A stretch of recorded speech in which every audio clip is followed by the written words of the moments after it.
So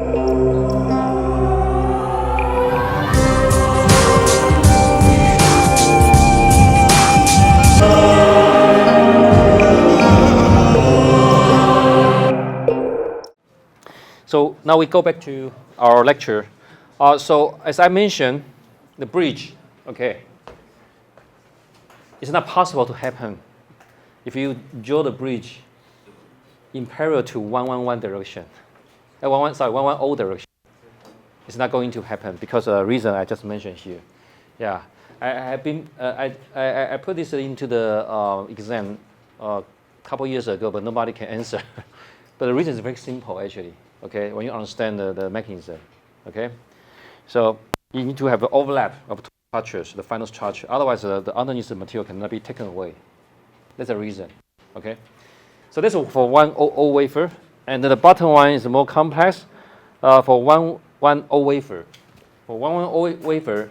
So as we mentioned, you have a long extension of the vertical surface, the masking direction in parallel to the vertical surface. You can get a vertical change, even all the way through the wafer. So you can get a vertical change. You can all the way through the wafers, got some kind of very interesting slug structure. So the slug structure is different from the nozzle one. For the 100 wafer, the nozzle have a 4 pyramid structure, right? 4 inclined surface. But for this slot, you got a 2 vertical surface, the other 2 inclined surface. So a little bit different. And also we can do bridge or change. Cantilever beam. So for bridges, so it's possible. Consider this: it's possible to do the change in parallel to your vertical surface again. You think it's possible or not? Maybe it's good to put it into the exam. How do you think? Is it possible to happen? I don't give you the answers. You just try to come back home and as a technical, exercise, try to think of what kind of condition the bridge can form and what kind of condition the bridge cannot form. Okay, in the 110 wafer. Okay, and also can do slots and also pits and also some kind of various change structures. So for 110 wafers. Okay, so these two for your references. So in the future, if you are going to fabricate kind of structure, including mirror change, vertical structure, inclined structure, all kinds of structure, you can find out from these 2 figures. Okay. Okay. After this understanding, now we will go to the final several messages. The first one is the etch stop. So for this kind of wet etching, sometimes we need to have some etching stop on the top. For example, want to make a membrane, okay? So want to the etch not all the way down to take away all the material, want to retain some thin film structure on the top. So either you can use different material, for example, silicon nitride, silicon oxide on the top. So after the etching, you can end up have like silicon nitride, silicon oxide membrane on the surface. That's one way. But silicon nitride, silicon oxide not necessary to be a good material for fabricating some kind of sensors. So for sensors, sometimes we consider to use like a single crystal silicon itself as a material. So in this case, you need to have a technique to stop your etching at some kind of position to retain some membrane material, I mean single crystalline silicon material on the top. So this is not easy. Okay, so the way to do that is by using 2 different kind of methods. The first one, we can use a very high boron concentration doping onto the substrates. Okay, so so when you look into the figure here,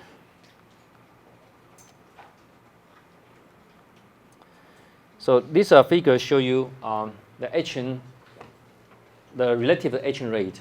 Okay, so corresponding to the concentration of boron. So you can see beyond some concentration, like 10 to 19. Okay. So the etching rate start to drop for different kind of etching. Okay, so this line is for KOH etching, and the solid line is for EDP. So both of them, you can see the etching rate dropped after the very high concentrated dopant, especially boron. in the surface in the structure. So only boron doping can give you this kind of property. If it's for fluorosis, it's not useful. Okay. So the purpose this is the way to stop the etching. And so if you have some high concentrated area, for example, P+, that means a very heavily doped boron here. So when you do the etching until down to this place, the etching will stop here according to the etching rate difference. However, if you etch long enough, the membrane still can be etched away, remember. So at the end point, you need to take out the wafer right away. Don't leave it there for a long time, okay? So this is for heavy boron etch deposition as an etching stop.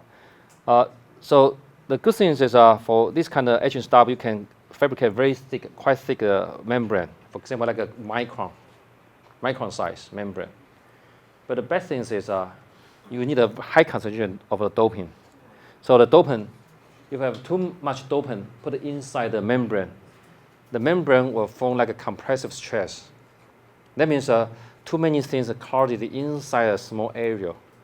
So the membrane not very flat. Okay, will become crippled. Okay, so it's become a little bit flexible, cripple. So it's not flat. So sometimes you want to make a sensor on the top. The crippled surface cannot give you good results of the sensing because of some kind of drift and many problems. So if you want to really stop the etching but not use a heavily doped boron, another way we can try to use the electrochemical way to do the etching. So for electrochemical way, the method is quite smart. It's an interesting method. So in this case, instead of put a very thick and also heavily doped boron layer, we do PN junction here. Okay. So for the PN junction, for example, you can have the P, let's see, P on the surface, yeah, P-type. Okay. Your P-type substrate here, your N-type diffusion on the top. So there will be a PN junction. There's N and a P here. Okay. So when you apply voltage from here to here, the current can go through, right? But when you reverse the voltage, apply the voltage from here to here, the voltage cannot go through. It becomes a diode. Understand? Okay. So the etching is like this. So you reverse the BIOS. Okay, reverse the BIOS. That means the BIOS, the current cannot go through. Reverse the BIOS. So reverse BIOS means you give the positive voltage on the N-type area. But when you do the etching, you won't see this kind of positive voltage over here because it has to have a lot of material here for protect this area. Okay. So during the etching, you can etch it down. Okay, until all the P-type material has been etched away. So the PN junction will be broken. So the surface, okay, with the positive charge, okay, will be exposed to the etching area. So when the positive current, okay, occur on the boundary here, so the surface will be oxidized right away. Positive means taking out of the charge. Taking out the charge means being oxidized. Okay, so surface will be oxidized to form silicon dioxide. So inside the etching, the silicon dioxide etching rate is quite small. Yeah, it's quite slow. So in this case, the etching will stop right at the PN junction when the PN junction has been broken. But the PN junction is still here. This surface won't see the positive charge because it's a PN junction to block the voltage from visualize from this direction. Okay. But once the PN junction has been taken away, so the N-type material is very close to this area, so you start to see the positive charge over there. So the surface will get oxidized right away. And it also stop the etching. Understand? Okay. 我用中文讲一次好。这 PN junction 你用正的放在这个地方，对不对？好，那因为是个 PN junction， 所以从那边时刻的时候看不到那个正电。好，因为它这个是反过来的反接的 ，PN junction 这边是 P 这边嘛，所以你这边接负有 current 过去，可你现在反过来不会有 current 过来，对不对？所以 potential 是降在 N type 上 ，P type 看不到 potential。所以现在10颗 P type 10颗崩碰到这个边上的时候 ，P type 就被10颗完了。所以这个 N type 的这个边界直接就铺露在这个上面，所以铺在上面的话 ，current 就可以过去，对不对？因为现在没有 PN junction， 只剩下个 N 了，所以 current 会过去。current 过去的时候呢，基本上在表面上马上，因为它是一个带正电，带正电的意思就是表面就被氧化了，正的意思就是它的电子被拿掉了，对不对？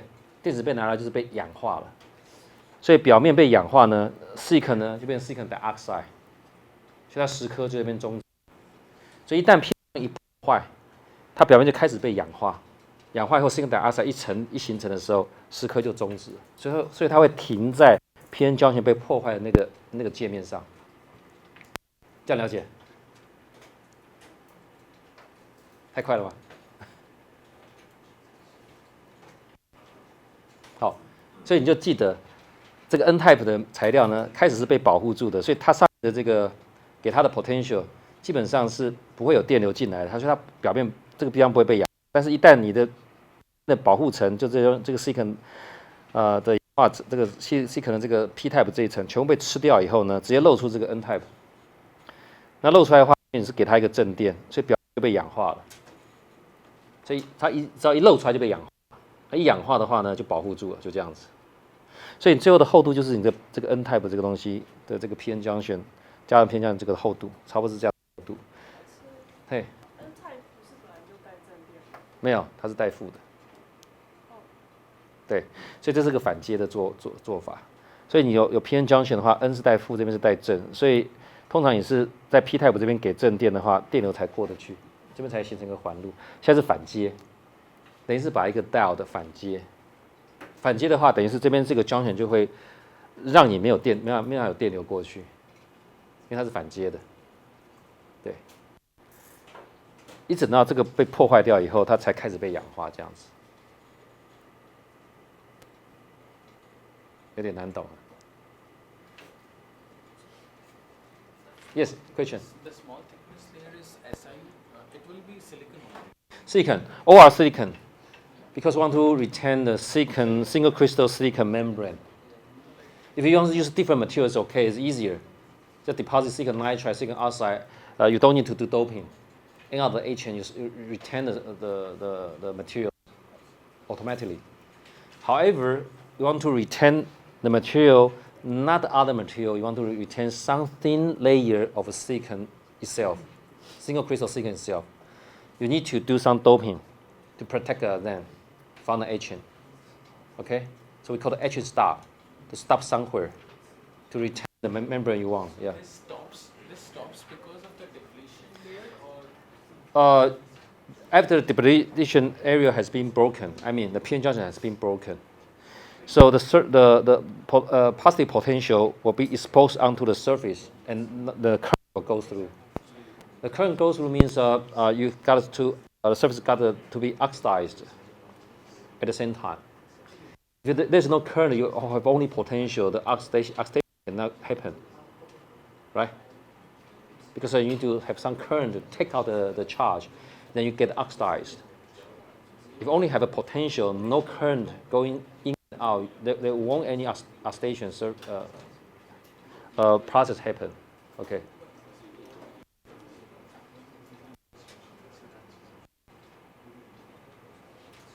So the first one is easier to understand. The second one is more difficult, right? Reverse the PN junction. Just remember, reverse the PN junction, okay, to protect the area until the area has been, the P-type material has been taken away. You review the N-type material and also the potential. Because there is no PN junction now, so the current can flow through onto the surface.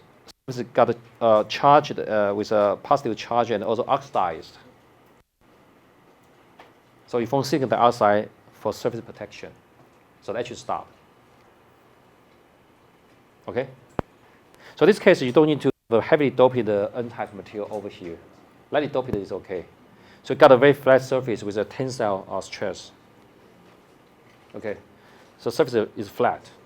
It's good for becoming sensor or different actuator, different purposes.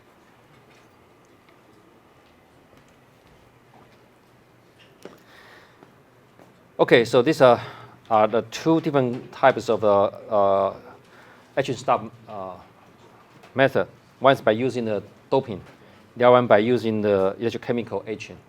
Okay. So actually, we have been talking about a lot of different kind of isentropic etching techniques. So that heavily depending on the crystal orientation. So sometimes it's not very easy to understand, actually, not easy to design. So if you really want to have some design freedom, you may consider different way by using silicon dry etching technique. For example, like a deep silicon RE method. So by using silicon deep RE, you can have the structure, no matter what kind of structure you design on top, after dry etching, you get a similar structure in the vertical direction. Okay, so it's become deeper structure. So easier to form the structure you want. But remember, the deep silicon RE is not doing etching at one step. Actually, the deep RE repeat many small steps, then connect them together, become very vertical change. So each step, if you magnify the boundary, you can see each step gives some kind of structure, small structure, in nanoscale. Okay.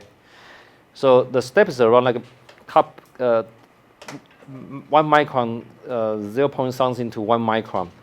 But the structure, the small structure, zigzag structure here is around like 100 to 200 nanometer.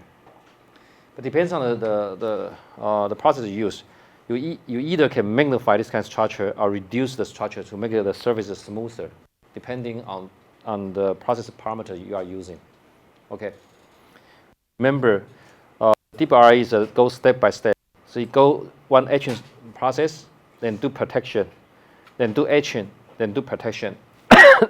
So repeat the etching, protection, etching, protection. You end up with this kind of zigzag boundary. Okay. So if you really want the mirror surface, actually deep silicon RE cannot give you that kind of surface. It's not good. With etching can give you better surface.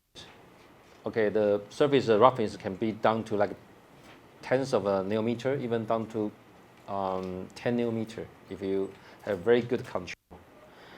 But deep silicon RE give the surface roughness around like 100 nanometer, so it's not good enough to become a mirror. But it's good to do any kind of shape you want. Yeah. So easier for the process. Yeah. So here just show you some of examples. You can do any kind of a rectangle, different kind of structures. Depends on the deep silicon RE process. Okay. Yeah. So this is for the isentropic etching, the bulk machining.